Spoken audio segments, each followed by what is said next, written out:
Huichi adopted me because I possessed a remarkable 95% probability of evolving into an alpha. He personally guided me, nurturing me to become a worthy successor. However, on the eve of my adulthood, I received the disheartening report confirming my differentiation into an omega. Aware that Huichi harbored disdain for any omega in his vicinity, I seized the opportunity to steal a kiss from him while intoxicated and decided to depart quietly. Yet, to my astonishment, he apprehended me just before my differentiation. That night, before his very eyes, I transformed into an omega. Expecting to be cast aside without a second thought, I hesitantly raised my gaze. Father, I have disappointed you. I am not an alpha. To my surprise, I found myself meeting the glimmer of restrained emotion in the corners of Huichi's eyes. It is of no consequence that you are not an alpha, he replied. Using this place to bear me a little alpha can also fulfill the duties of a son. 1. After the demise of my parents, I came under the guardianship of Huichi, a figure in a city who could be described as wielding almost unparalleled influence. The rationale behind Huichi adopting me was quite straightforward. As a premier alpha, he had never developed an affection for any omega throughout his life, to the extent of harboring a certain disdain. However, he required an heir to inherit his legacy. Upon laying eyes on me for the first time, Huichi procured my gland differentiation test report, which indicated a remarkable 95% probability of my future transformation into an alpha. Consequently, Huichi brought me from the orphanage to the Hua household, personally mentoring me as his successor. On the day of his return to the country, I drove to retrieve him. The man descending from the aircraft stood tall and poised, his brow casting shadows that deepened the mystery of his profound gaze. Accompanying Huichi was a young alpha, whose fox-like eyes were uplifted, with fingers resting casually upon his shoulder. I discreetly raised my gaze. That space beside my father was solely reserved for me. Lowering my eyes, I approached him, addressing him as father. Huichi, clad in a black overcoat that accentuated his broad shoulders and narrow waist, emanated an even more commanding presence. He cast his eyes down, casually twirling between his fingers an unlit cigarette. The young man beside him promptly retrieved a lighter from his pocket. Huichi glanced at it, took the cigarette in his mouth, tilted his head slightly, and allowed his gaze to fall upon the hand I extended in offering. It was a familiar and natural gesture. The flickering flame illuminated Huichi's languid eyes, and as he lowered his gaze, he inquired, not pleased, I parted my lips to respond. No. Huichi let out a soft chuckle, and the ash from his cigarette fell onto my collarbone, causing my skin to redden slightly from the heat.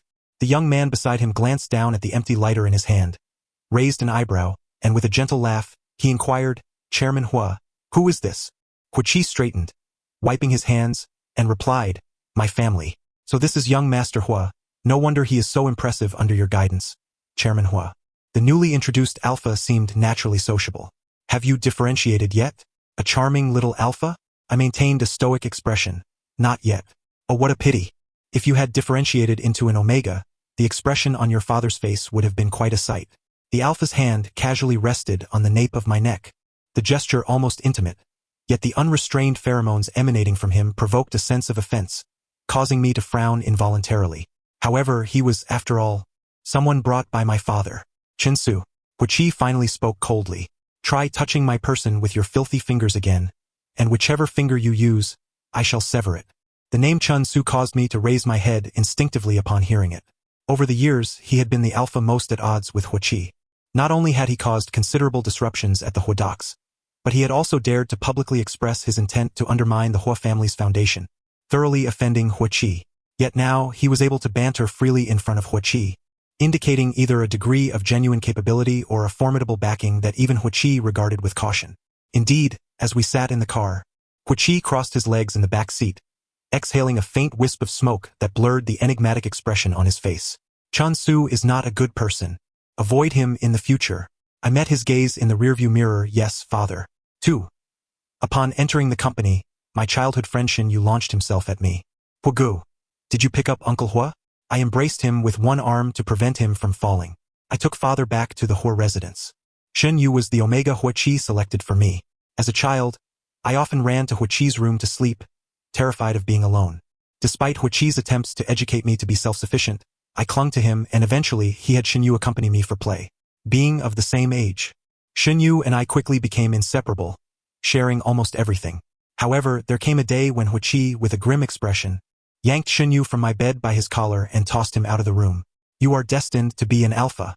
Learn to sleep alone and stop stuffing other strays into your quilt. Xinyu, now before me, produced his test report. My results are in, just as predicted, an omega. What a shame. He sighed. Sometimes I wonder what that thing looks like. Can you show me? Hugo? I tossed him onto the sofa, the report hitting his face. What do you want to see? Is it written all over your face? Greedy. Xinyu stuck out his tongue, heedlessly climbing back up from the sofa. Have you received your latest differentiation report? I flicked my fingers to light a cigarette but refrained from smoking. Not yet. The differentiation results after reaching adulthood are typically based on this standard test. However, the outcome was probably predictable. I would become an alpha just like my father. Huichi had raised me as an alpha from a young age, teaching me various skills, including combat and firearms, but never allowing me to touch a cigarette. Now, all I could do was taste the smoke in my mouth without inhaling it. Gazing out of the floor-to-ceiling window, I silently reflected on how these extravagant days had become increasingly mundane. As I slipped my fingers into my pocket, I discovered a business card, bearing a series of numbers, with the name Chen written in English at the end, a clear indication of its origin. I had no recollection of when this number found its way into my pocket, yet I held no desire to uncover its significance. Folding the card, I nonchalantly tossed it into the trash. Just then, my secretary knocked and entered. Young Master Hua, a Mr. Chen outside wishes to see you. 3. I crossed my legs, directing my gaze toward Chun Su before me. What is this? Unable to handle Huichi. You wish to turn your attention to me? Do you not realize the nature of my relationship with Huichi? Of course I do. Chun Su's smile did not reach his eyes. Not just me, the entirety of a city knows that Hualin is Huichi's most loyal dog. A smirk played on my lips as I sipped my coffee. And what of it? Chun Su raised his gaze, the ambition shimmering within his eyes lending a hint of madness to this young alpha. The difference between a dog and a wolf is merely a thought. A cold glint flickered in my eyes momentarily before vanishing, and I rose from my seat with an air of indifference. I have heard of you. After differentiating into an alpha, you took your omega stepfather under your wing. I harbor no interest in incestuous relations, nor do I hold any respect for collaboration with someone like you. Chun Su raised an eyebrow behind me, idly stirring his coffee. Young Master Hua, do not speak too soon. You may find yourself in need of my assistance one day. As I returned to my office, my secretary appeared somewhat pale. Assuming it was yet another company matter, I inquired out of habit, what is the matter? Is it another financial issue? My gaze fell upon the table, where a neatly placed differentiation test report lay. I removed my gloves and reached for it, only to hear the secretary say, Young Master Hua, the differentiation results are out. Your secondary sexual characteristics indicate you are an omega. My fingers froze midair, and instinctively, I flipped to the last page of the report. There, in stark black and white, the final result was inscribed. Mr. Hualin, you will differentiate into an omega. This outcome, so contrary to my expectations, doused my heart in a chilling wave of despair. How could I possibly broach this subject with my father? I, who he had meticulously groomed as his heir, would ultimately transform into the very omega he despises the most. I recalled Huichi's disdain for omegas, and the image of the last omega who dared approach him being unceremoniously thrown onto the deck tightened my fists. If he were to discover my transformation into an omega, would he not cast me out of the Hua family as well? In that case, it would be better for me to leave voluntarily, preserving a semblance of dignity for myself. I returned to the Hua residence for dinner, where Huichi sat across from me. He deftly sliced the steak, drizzled sauce over it, and pushed it towards me. As his gaze briefly swept over my waist, his expression remained as impassive as ever, though his deep voice held a slightly lower timbre. Your belt was not fastened like this when you left. I was still lost in thought, absent-mindedly replying, it was you. Xunyu had always been rather carefree, and Huichi, aware of this, did not inquire further. But perhaps due to the impending differentiation, I sensed Huichi's alpha pheromones permeating the air for the first time. It bore the rich aroma of red wine, infused with the inherent aura of authority that rendered any omega in proximity utterly unable to resist. My instincts intensified, compelling me to unconsciously close my legs, silently thankful that Huichi had not noticed. What is it? Huichi paused, failing to detect my unusual demeanor. You seem a bit unwell. He did not even lift his head, offering a casual, routine concern. I bit my lip in anxiety and seized the opportunity to probe. Father, over the years, have you ever liked an omega? Huichi raised his eyes, a flicker of surprise crossing his face. Why the sudden inquiry? His response was as calm yet cruel as ever. No, and there will never be one in the future. I will not allow the presence of any omega in my life. The answer, anticipated yet painfully self-deprecating, drew a faint smile from my lips. Huolin, what exactly are you hoping for? The meal felt unusually arduous, and as soon as I finished, I rushed into the bathroom. After shedding my clothes in a heated state, I remembered that my private bathroom was adjoined to Huoqi's bedroom, separated only by a sheet of frosted glass. In my childhood, after slipping and injuring myself while bathing, Huoqi had replaced the wall with frosted glass for convenience, and it had remained unchanged ever since. I rarely drew the curtains. Huoqi seldom appeared in the bedroom, and previously, I had thought nothing of revealing my body, believing myself to be an alpha. But now, with the distinction between A and O, I thought little of it and hastily pulled the curtain across the frosted glass, turning on the hot water. As I sat in the bathtub, my fingers slowly ventured downwards, and the delicate skin blushed at the slightest touch. This was a precursor to becoming an omega. It was my first attempt, and a low moan escaped my throat. The warm mist from the bath enveloped the room, obscuring the ceiling-mounted 360-degree camera that flickered with red dots. I lingered in the bathroom for quite some time, emerging with a flushed complexion and damp hair. In the living room, Huoqi sat, unexpectedly home tonight, attending to work matters on the sofa. I opened a bottle of wine in his presence. He lifted his gaze, adjusting his gold-rimmed glasses with a single hand. What's this? Suddenly in the mood for a drink? I did not respond, instead leaning against the counter to pour myself half a glass. Would you care to join me, father? I have a multinational conference tonight, Huoqi replied, glancing at me, then hesitating. I can only share a little with you.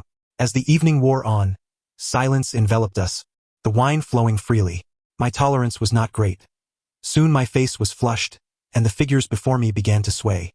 I faintly sensed someone draping a garment over my shoulders, and a familiar, deep voice whispered in my ear, I remember, you're about to differentiate into an alpha, aren't you? I did not wish to answer, instinctively leaning my head against the broad shoulder of the alpha behind me. Softly murmuring a Huoqi chuckled lightly, and within his subtly condescending gaze, there lingered a hint of paternal affection. You've had too much to drink, honey. Huoqi half supported me onto the bed. His warm palm lingered on me, and as I attempted to rise, I grasped the hem of his shirt. Daddy, don't go. The alcohol coursed through my veins, igniting a primal urge, perhaps due to the impending heat. I instinctively sought to keep the alpha before me close. As this thought surged within me, my body acted before my mind could catch up. Without restraint, I leaned in, my warm breath laced with the scent of wine brushing against his chin as I parted my lips, gently biting down on his cool, supple ones. A muffled groan escaped his throat as he was caught off guard by the kiss, stumbling slightly. His fingers, which had gripped the back of my head, stiffened. Let go. His voice was hoarse and low, as if he were suppressing a storm. His deep, unfathomable eyes churned with an unsettling, heart-stopping intensity in the dim light. Rather than releasing him, I, emboldened, timidly traced the seam of his lips with my tongue. A faint metallic taste of blood spread across my palate. Huoqi's weight descended upon me, his muscles taut with sudden tension. Look at you now. Where is your semblance of an alpha? Though he was reprimanding me, it differed distinctly from his usual anger. His breath hot against my glands, tinged with subdued fury. His gaze, imbued with palpable heat, scorched my flushed cheeks, finally settling on my slightly parted lips, still stained with a hint of blood. In a vengeful manner, he pressed his thumb roughly against my lower lip, forcefully wiping away the bloodstain, an action laden with punishment yet brimming with possessiveness. The coarse pad of his thumb brushed against my tender lips, sending deeper tremors through me. After toying with me enough, he gradually pried my fingers apart, returning my hands to the covers. This man had always been so cold, so distant, leaving me with nothing but admiration from afar, unable to reach out. The door swung open, a gust of cold air sweeping through the room. I'm so cold, I murmured, clutching the blanket in my arms. In the dim light, Huoqi's broad back suddenly tensed, his fingers clenched tightly, veins rising prominently. It was not merely because, in that moment, he heard another Omega's name from the mouth of his alpha son, whom he had painstakingly nurtured. There was more to it. He lowered his gaze, observing the significant swell beneath his belt, his eyes gradually darkening. Huoqi was a man of scant moral scruples. Before he comprehended his own feelings, he might have masqueraded as a cultured rogue, spending time indulging in a charade. However, once you stepped into his hunting grounds, everything must be dictated by him. Huoqi's gaze underwent a substantial transformation. He retraced his steps, inserting 2 slender, elegant fingers into the locked cabinet to retrieve the gag, preventing the little rascal from uttering anything he found distasteful. In truth, Hualing had no intention of speaking further, only emitting a few uncomfortable whimpers as the ball was forced in. Such a good boy. Huaqi's gaze fell, his towering shadow casting over Hualing's exquisitely beautiful eyelashes that resembled raven wings. Remember, you were raised by me. The Hua family and I will always be yours. The taste of alcohol lingered in my mouth, unable to dissipate through my breath, muffled protests escaping my lips. Don't put it in, it's uncomfortable. Huaqi's expression darkened as he removed the ball with one hand, replacing it with his fingers that pressed deep into my throat. There's no chance left. My dear, you must die on your father's bed. Awakening from a hangover proved to be quite the ordeal. I was nearly incapacitated by a throbbing headache. I had no recollection of how I had stumbled into bed the previous night. Despite being inebriated, I had managed to neatly tuck the covers around me. Huaqi had left early in the morning, perhaps preoccupied with business matters. The phone rang several times before I finally reached for it. It was Xin Yu on the other end. Brother Hua, I retrieved Chun Su's business card from the trash and sent you a photo. I responded with a nasal Xin Yu, unable to contain his curiosity, ventured, Brother Hua, are you really going to collaborate with Chun Su? What has Uncle Hua done to you? I lowered my gaze slightly, at a loss as to how to explain that Huaqi had done nothing to me. It was I, unwilling to let him know I could transform into an omega, not wanting to let him down. After ending the call, I stood by the floor-to-ceiling window for a long while. Ultimately, I chose to dial the number on the business card Xin Yu had sent. The call connected swiftly, but all I could hear was breathing. There seemed to be faint, muffled sounds of fingers teasingly playing with an omega's mouth on the other end. Clearly, Chun Su was in no hurry to speak. He was like a patient hunter, waiting for me to make the first move. After a moment of hesitation, I lowered my stance. Mr. Chun, let us meet. The city was Huaqi's territory, filled with his people. Although I was his nominal heir, my daily itinerary was promptly delivered to his desk. If I attempted to escape, I would be found and returned to Huaqi within 3 hours at most. If anyone dared to openly oppose Huaqi in a city, it would undoubtedly be Chun Su, the one who had killed his alpha father and inherited his omega father's true lawlessness. I met Chun Su at a CAF. He sat across from me, leisurely polishing his fingers. You arrived earlier than I expected. It seems that little Hua is indeed facing quite a bit of trouble. I chose to disregard the sarcasm in his tone and directly stated, within 3 days, get me out of a city. Chun Su appeared puzzled by my words, smirking slightly, his tone laced with incredulity. What? If I recall correctly, this is your father's territory. Does the prince need to seek me out to leave a city? I met his teasing gaze with calmness. Take me away right under his nose.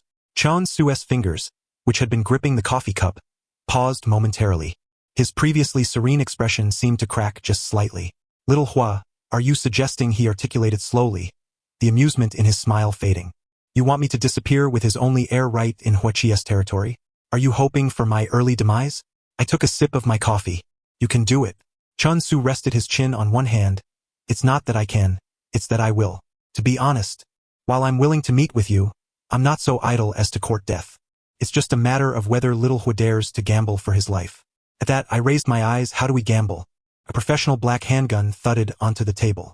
Our gazes locked, and everything settled into an uneasy silence. As I exited the CAF, my complexion was somewhat pallid, the weight of the gun pressing against my neck. Chun Su nudged the gun against the back of my neck. Go back and tell your Huadong that if he wants his son to live, he needs to clear a path for me to board a plane. My entourage, unaware that I had come to meet Chun Su on my own accord, panicked, shouting, "Don't do anything reckless," while calling for backup through their earpieces. Quickly inform Huadong that something has gone wrong with little Hua. Just barge in and say it. Otherwise, 10 of you won't be enough to cover the cost. Seizing the opportunity amidst the chaos, Chun Su pulled me into a car. 2 individuals behind me untied the ropes binding my hands. I'll have your childhood friend pick you up. When the time comes, you can jump from the car on the highway. I have a farmhouse in the outskirts, where no one knows you'll be hiding for a few days until the tension eases, and then you can leave a city. I glanced at the red marks on my wrist. Thank you. No need for thanks, Chun Su replied languidly. Just hand over the Austin Rose supply chain under your name. The Austin Rose supply chain? Was this what he wanted? It seemed Chun Su had anticipated my thoughts. My omega at home likes it. I paused, recalling that the omega he mentioned was the one he had taken from his father. So, he had long planned for this? How extraordinarily beautiful must this Omega be to cloud his judgment so thoroughly. Fine. It wasn't a loss for me, and I readily agreed. Raising my eyes, I caught a glimpse of Chun Su's youthful handsomeness in the reflection of the rearview mirror. The car sent to pick me up was nearly parallel with the front of the vehicle. Shen Yu waved from inside, opening the convertible top. Brother Hua, jump in. I'll drive carefully. I leaped into the sports car, and the convertible top automatically closed. Shen Yu stared at me for several moments before hesitantly asking, Brother Hua, is what your secretary said about your transformation true? My mood soured as I propped my legs up. What do you think? Shen Yu, sensing the gravity of the moment, promptly fell silent, though his gaze still drifted toward that topic. I knew I could not thwart human curiosity, so I closed my eyes, choosing not to see and thus not to fret. Shen Yu adjusted the steering wheel, inquiring, are we really going to that place Chun Su mentioned? I pondered for a moment before replying, no, let us take a detour to my private apartment. I remained cautious of Chun Su. Our collaboration had not reached an unbreakable stage. If he were using me to threaten my father, it would truly be a losing game. I had previously instructed Shen Yu to prepare a drawer full of suppressants in my private villa. In the basement, I had locked away an alpha for emergencies. I removed the SIM card from my phone and established a singular line of communication with Shen Yu using a new number. As I had anticipated, it was almost at the same instant I was abducted. The traffic routes in City A were under stringent lockdown, effectively preventing even a solitary fly from escaping. Since that day, Huichi had not appeared before the media, leaving me entirely oblivious to his whereabouts. With the passage of time, however, I became increasingly aware of the changes within my own body. I splashed cold water on my face at the sink, feeling it cascade down my jawline. I had never envisioned a day when I would find myself in such a wretched state, instinctively submitting even to an alpha weaker than I. I could only silently rejoice that my father was not a witness to this spectacle. I curled up in the makeshift nest I had created for myself, believing that only in this way could an Omega find a modicum of security before differentiation. When Shen Yu called, he must have sensed my thoughts were still occupied with Huichi. He took the initiative to inform me, Huagu, Uncle Hua has an alpha friend who just returned from abroad. He has been preoccupied with this matter, and hasn't had time to attend to your situation. Once you differentiate, you can go abroad directly. I responded with a soft adding, please bring an extra blanket when you come tomorrow. Sure, he replied. In the middle of the night, I developed a high fever, racked with discomfort and dry heaves. Lacking any knowledge of Omega physiology, I was uncertain whether this was normal. When I first arrived at the Hor residence, I had suffered from heat exhaustion and fainting due to the unfamiliar environment, teetering on the brink of death. Many had urged Huichi to abandon me and seek another heir. Yet, he had refused, remaining by my side in the VIP ward for 3 days. The following day, as the doorbell rang, I was still in a haze. Outside, a torrential downpour continued, and I slipped on my sandals to answer the door. In the dim light at the entrance stood a tall and imposing alpha, blocking the sole exit. It was not Shen Yu, it was Huichi. He stood there with an air of composure, his black cashmere coat still damp from the rain. He did not deliberately emit his alpha pheromones, and I was not compelled to kneel before him. Huichi leaned slightly forward, the chill from the outdoor rain enveloping me. In his unfathomable eyes, I found no trace of the anticipated rage. Instead, there was a chilling, silent void, akin to a deep, still pool, scrutinizing a long-lost possession that had been returned, yet was severely damaged. Where do you think you're running off to, my good son? He inquired. 2 towering alphas behind him carried Shen Yu into the room. Shen Yu hastily called out from behind Huichi, Huagu, it wasn't me who betrayed you. It was last night. Shen Yu cast a glance at Huichi, caught between fear and obedience to the old man, and finally mouthed, Lao Deng threatened me at my home. Given our childhood friendship, I trusted Shen Yu implicitly, fully aware that I had shifted all blame onto Chun Su. How did Huichi find out about Shen Yu? Did he already know the outcome of my differentiation? Panic set in, but I only heard Huichi say, Huichan, I have taken care of you. Is this how you repay me? Collaborating with Chun Su, plotting against your father? My gaze snapped up. He didn't know he still didn't know. Perhaps it had been too long since he had been in contact with an Omega, and he was oblivious to the faint scent of arousal that permeated the air, or perhaps he attributed it to Shen Yu. I dared not dwell on the thought and quickly lowered my head, saying, I will return with you. My fever was overwhelming, and I nearly stumbled forward. Huichi caught me, his brow furrowing deeply. What's wrong? But I had already lost consciousness, my body collapsing against his. Huichi felt my forehead, his expression growing increasingly grave. He swiftly scooped me up and carried me to his car. When I regained consciousness, I found myself at the Hua estate. I was unaware when the fever had subsided, but the sensations coursing through me indicated that I was on the brink of differentiation into an omega. It was imperative that I did not undergo differentiation here, as the pheromones during this phase would be most potent. Even if Huichi were to remain oblivious, he would inevitably realize when I transformed into an omega. Suppressing my discomfort, I managed to dial the internal line to the housekeeper, saying, "Prepare the car. I need to step out." However, the housekeeper was powerless to assist. "Young master, it's not that I don't want to help you," he explained. "Mr. Hua has stated that you cannot leave at this time, and he has granted us a holiday tonight because he wishes to speak with you." Almost the moment the call ended, my glands began to change. Some of my organs, still in the process of development, started to mature rapidly. When Huichi stepped into the Hua estate, he detected the overwhelming scent of omega arousal that pervaded the manor. The anticipated revulsion did not manifest. Rather, the long-suppressed heat of my sensitivity surged forth. Though my rationality felt as though it were being scorched, Huichi quickly regained his composure. How could there be an omega in the Hua family? Or was it an omega attempting to seduce his beloved? Suddenly, my door was forcefully kicked open, and I looked up in alarm, instinctively attempting to cover myself below the waist. My instinct urged me to hide beneath the covers, but my exposed gaze met Huichi's reddened eyes. "I am not an alpha, father," I stammered, my voice strained. "I am not an alpha. I have disappointed you," I added. Huichi regarded me, his expression clouded with a tumultuous desire. His gaze shifted to the half-open window, and the previously softened tone returned to one of cold disappointment. "You cannot remember what your father taught you, nor the kindness he has shown. All you wish for is to escape from his side. Is that right?" My heart trembled, my pupils losing focus. And no, I simply did not want him to discover that his heir would be an omega. My throat tightened, rendering me speechless, while my body shook with pain and fever, desperately retreating. He did not press further. A gloved hand, clad in black leather, reached out. The knuckles were sharp, and the movements bore a chilling precision that brooked no dissent. The icy fingertips touched the heated skin of my nape. I gasped, jolting as if branded, a short whimper escaping my lips. The sensitivity of my glands during differentiation was terrifying. Each touch felt like electricity racing down my spine, accompanied by waves of indescribable shame and panic. "You don't believe me," he said, his demeanor unyielding. Huichi lowered his head, panting as he sank his teeth into my gland. "Unless you remember me, right here." With great difficulty, I raised a trembling finger to indicate myself. The heat of my arousal compelled my body to crave his affection and caress.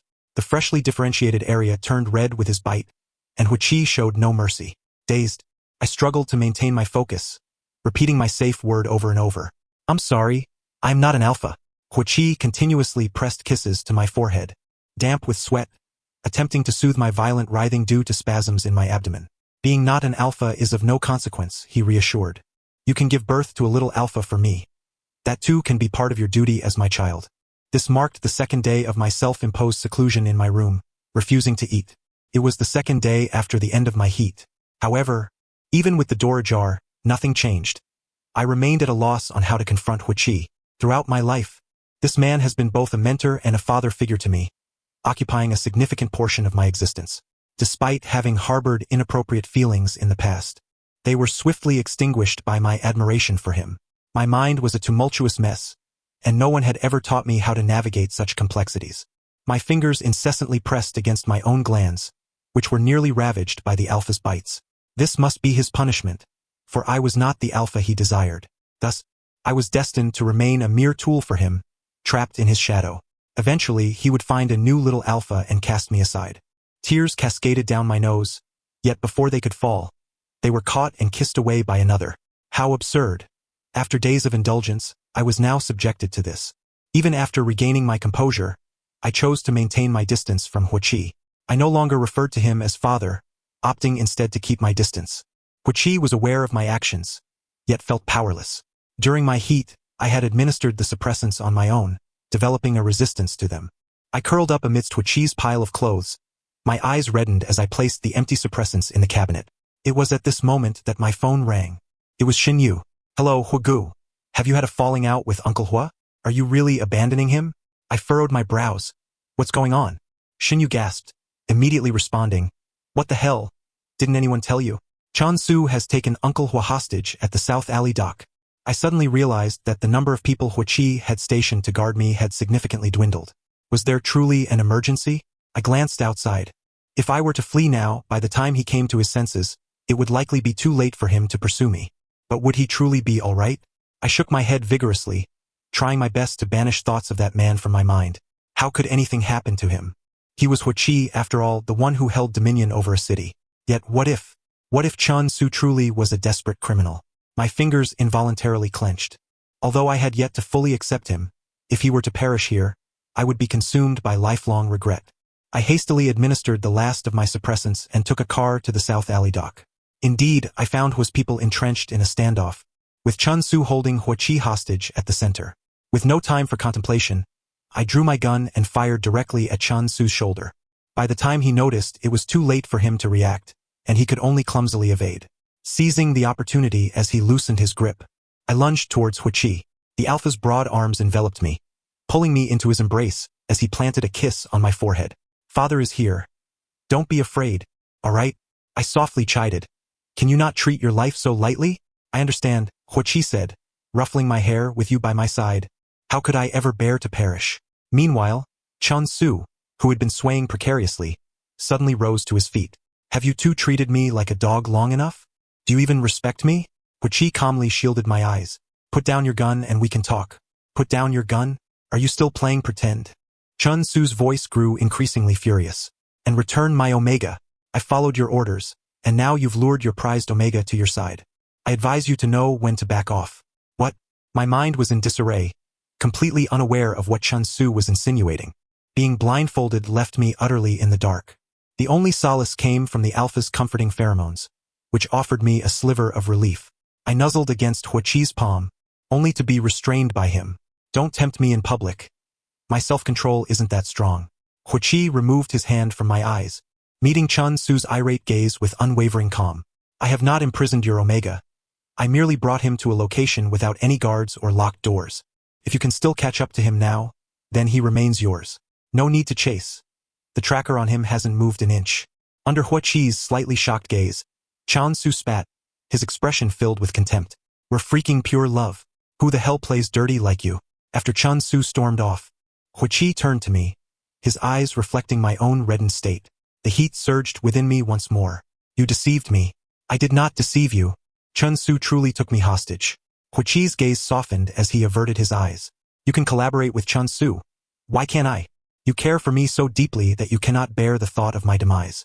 "My dear, I simply wanted you to see your own heart clearly."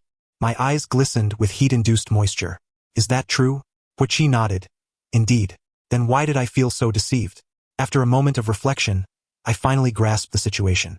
My gullibility stemmed from Chun-Su's notoriously foul reputation on the streets. With that thought, I cast a fierce glare at Chun-Su, who appeared all too pleased to be welcoming his wife. Hua-Chi mentioned he would take me to meet someone significant. I gave him a light scowl. He had played too dirty last night, and I was genuinely upset. Hua-Chi chuckled softly, pulling me into his embrace. "I have a special gift for you, and this time I truly speak the truth." However, he had lost my trust, and after much coaxing, I finally agreed to meet this important person. In the living room of the Hua residence sat an Alpha, roughly Hua-Chi's age. He lifted his gaze, his eyes sharp. "Shaolin?" Upon noticing my hesitant expression, Hua-Chi slowly explained, "This is your biological father. He needed to complete a vital mission back then and entrusted his Omega and you to me. However, something went amiss, and I could only find you at the orphanage. That was our first meeting." As I scrutinized him, I noticed that this Alpha possessed the same yellow-green eyes as mine. Could he truly be my biological father? Though skeptical, I knew Hua-Chi would not deceive me, nor would he frivolously seek a nominal father-in-law for himself. At that moment, the Alpha suddenly leaped up in shock, his gaze filled with terror as it fell upon our intertwined hands, questioning Hua-Chi. "What is this? Tell me, what is this?" "Huh, brother?" Hua-Chi calmly positioned himself in front of me. "Just as you see. I have marked your son. I am your son's Alpha. We can discuss matters separately." The powder keg across from us exploded. "Get lost, you old pervert. I risked my life for you, and this is how you repay me. I entrusted my wife and son to you, not to inherit my wife, nor for my son to become your wife." Chaos erupted in the room. I had no idea how Huichi eventually managed to persuade my biological father. All I knew was that he left that day with visible injuries, a sight I had never seen in all these years. On the way back, I pressed him against the back seat, and he had no choice but to raise his hand to steady my waist. I glared at the man who had toyed with me from beginning to end, my resentment palpable. You deceived me again, I accused. He chuckled. How have I deceived you? The audacity of this dog of a man to laugh. Did he not realize that he was on the brink of his demise? I clenched my teeth, suppressing the urge to sink my teeth into his flesh. You claim to adopt me solely because I am an alpha, and you further deceived me into believing I must bear you a little alpha. Who could have anticipated that his dirty talk would be so vulgar? It led me to take him seriously. When I saved him, I genuinely entertained the notion that, at worst, I would be captured and compelled to bear him an alpha. His large fingers cradled my chin, caressing my lips. Who said I deceived you? He raised a finger, and the driver, understanding, activated a partition that slowly rose within the vehicle. Realizing the precariousness of my situation, I turned to flee, only to be swiftly pinned against the back of the car by the imposing alpha. My slightly parted, flushed lips were covered by his cooler ones. Whether you bear a child or not, your father will heed your wishes. However, he continued, the Hua family will belong to you in the future. If you do not bear one, it will truly be a boon for outsiders. The end. Thank you for listening, and we shall meet again in the next story.